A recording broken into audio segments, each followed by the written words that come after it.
खोलिला सबु सत सबु जानी चुप थिले विभागीय सचिव 80,000 बदल रे नेले 1.5 लाख।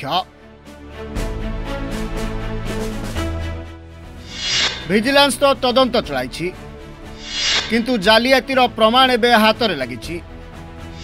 गोटिए लाइट इंस्टॉलेशन रे 70,000 खाई। केबे बंधा हेबे त्रिनाथ माझी मिस जयश्री एसएन कर ओजेई। सचिव रूपारोशन साहू को चिठी लिखिला परे भी कहीं नेले नहीं एक्शन।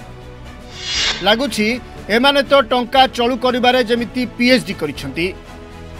एभली अधिकारी माननकु बाध्यतामूलक अवसर देई अपराधिक मामला रे बांधिबा कथा। लगुछि मंत्री को कानरे एजाए पड़िनी तांको पीएस को कारनामा कथा।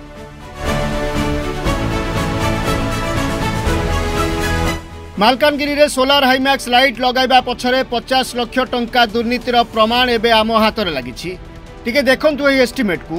गोटिए सोलार हाईमैक्स लाइट इंस्टॉलेशन सहित बजेट 79,500 टंका, अर्थात गोटिए लाइट रे 70,000 टंका मारी खाई गले काम नैथिबा संस्था और सरकारी बाबू बाबुआणी माने। मोट 67 इंस्टॉलेशन रे प्राय 46,90,000 टंकार जालियाती एही एस्टिमेट देखिला परे स्पष्ट जना पड़ुछि।